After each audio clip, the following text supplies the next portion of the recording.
Welcome to the Windows Computer and Technology channel, and it would seem that Microsoft is starting the push to 25H2 for everyone.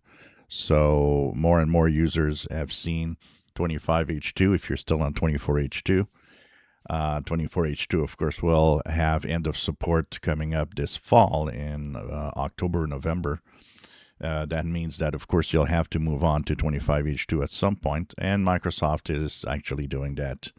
A high number of users that were on 24H2 are reporting that when they go and check their Windows updates, they have seen 25H2 being forced installed.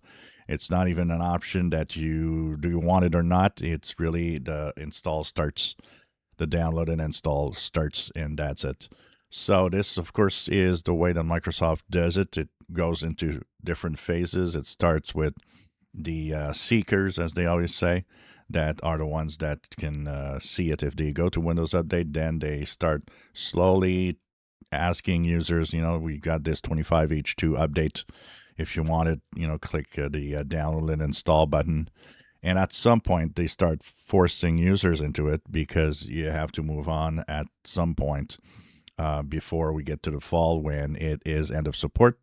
And of course, we know that this fall we're going to have 26H2 coming up. And so this is going to be something that is, the way the cycle of Windows going on.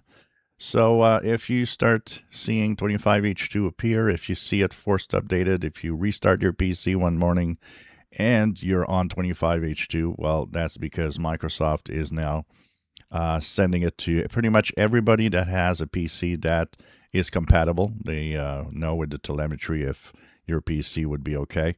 And if they see that it is okay, you are getting 25H2 now, kind of forced on you by the Windows Update system. So this is accelerating, and more and more people will be moving on to 25H2 from now. If you enjoy my videos, please subscribe, give us thumbs up. Thank you for watching.